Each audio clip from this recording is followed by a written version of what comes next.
Activity 8. Listening for main ideas. Page 9. Listen to the recording and follow the directions in your book.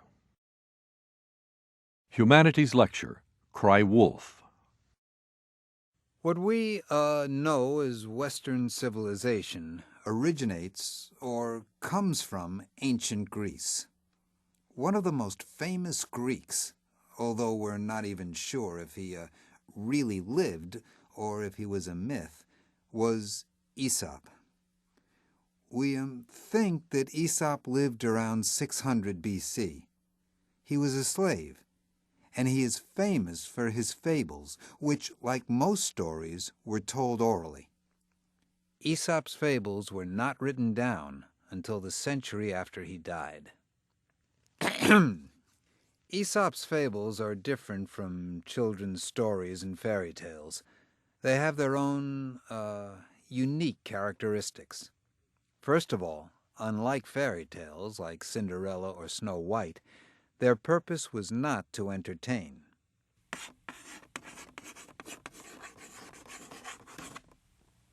Most people imagine Aesop to be a storyteller who traveled from town to town telling his fables to groups of people. This is not an accurate picture at all. Actually, the purpose of Aesop's fables was to prove a point, to settle an argument, or to pass on or communicate common sense or good judgment. The second characteristic of fables is their audience.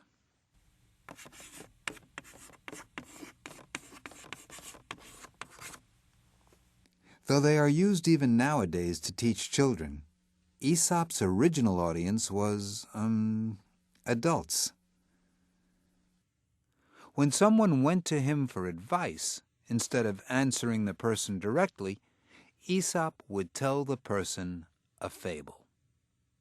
A third characteristic of fables, which is found in most but not all of Aesop's fables, is the use of animals as characters in the stories.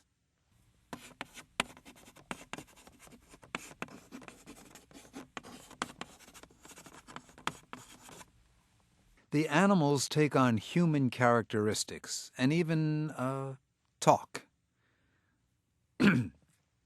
And the fourth and last characteristic of Aesop's fables is the moral.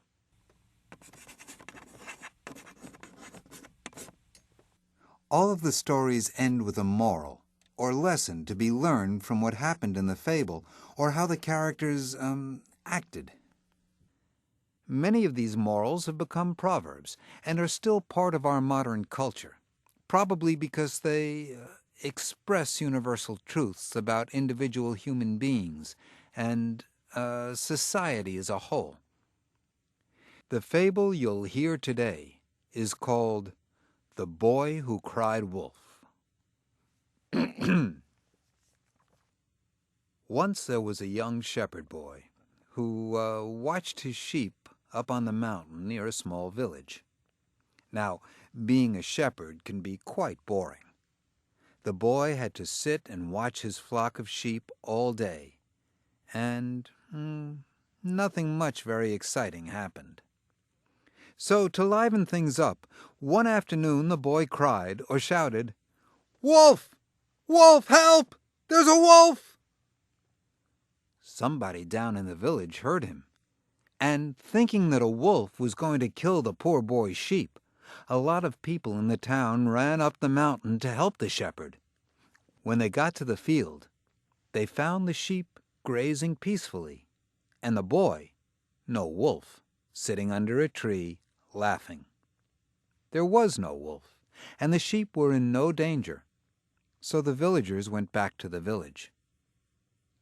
Some time later, when the shepherd boy was bored again, he shouted, "Wolf! Wolf! Help! There's a wolf!" And again, thinking that the boy and his sheep were in danger, the people in the village ran up the mountain to help. Again there was no wolf, and the boy, thinking that he was smart because he had fooled the villagers, was laughing. So, time passed. The shepherd watched his flock of sheep. Life in the village continued pretty much as usual. And one day a wolf appeared near the boy's flock of sheep. Terrified, the shepherd boy started to shout, "Wolf! Wolf! Help! There's a wolf!" The people in the village heard the boy, but remembering what had happened before, ignored his cries for help. The moral of the story: no one likes to feel like a fool. Okay, now I'd like you to get into groups of 4 to 5 and discuss how The Boy Who Cried Wolf illustrates or shows the characteristics of most Aesop's fables.